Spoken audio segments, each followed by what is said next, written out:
नमस्कार दोस्तों, मैं आज आप लोगों के सामने हूँ एक कविता को लेकर जो मैंने खुद लिखी है और मैं आप लोगों के समक्ष इसे प्रस्तुत करना चाहता हूँ।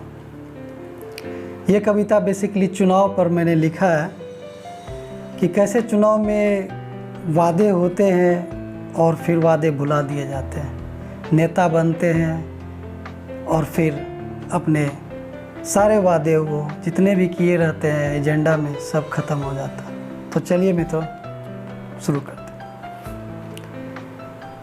इस चुनावी राग में अपने समाज की बाग में, इस चुनावी राग में अपने समाज के बाग में बातें तो बहुत होती है, बातें तो बहुत होती है वादों ही वादों में। उन वादों का क्या जो अतीत में हुए हो। कहने का मतलब है उन वादों का क्या जो पिछले वर्षों के चुनाव में किए गए थे। उन वादों का क्या जो अतीत में हुए हैं। वादे सत्ता के समय चक्र में पीस दिए जाते हैं। मतलब वादे जो 5 साल आते हैं वो वादे ही रह जाते हैं और उस समय काल में पीस दिए जाते हैं नेताओं के द्वारा। शायद मुर्दे हो जाते हैं वादे, खत्म हो जाती हैं उनकी यादें। इस चुनावी राग में अपने समाज के बाग में नए पुराने कई चेहरे हैं, नए पुराने कई चेहरे हैं, कुछ सच्चे अच्छे भी हैं। पर क्या सच्चा फतह कर पाएगा इस चुनावी राग में अपने समाज के बाग में।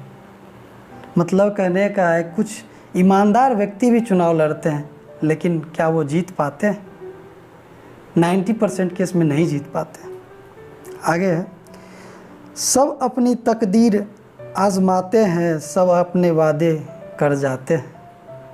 चाहे वो पूरा हो न हो इसमें उनका क्या लेना देना। इस चुनावी राग में अपने समाज की बाग में दांव पर होते हैं देश की संविधान, दांव पर होते हैं लोगों का जुबान। चंद पैसों के लिए किन्हीं को वोट दे देते हैं। चुनाव में तो पैसों का खेल ही होता है और पैसे बांट कर जनताओं से वोट लिया जाता है, ये तो आपको पता ही होगा। सब बिक सकता है पैसों के महक और मदिरा के चहक में।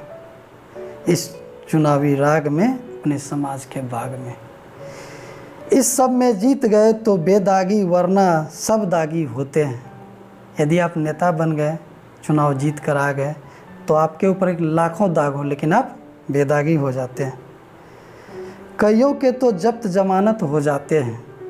इस चुनावी राग में अपने समाज के बाग में लूट हत्या रेप कई संगीन जुर्म होते हैं इन पर।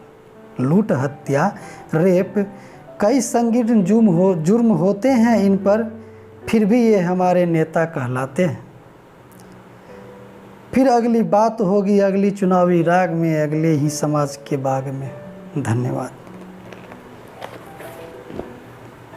कमेंट कीजिए मुझे आपको कैसा लगा मेरा ये कविता। धन्यवाद। इसे ज़्यादा से ज़्यादा लोगों तक आप शेयर कर सकते हैं और मेरे चैनल को सब्सक्राइब कीजिए। धन्यवाद।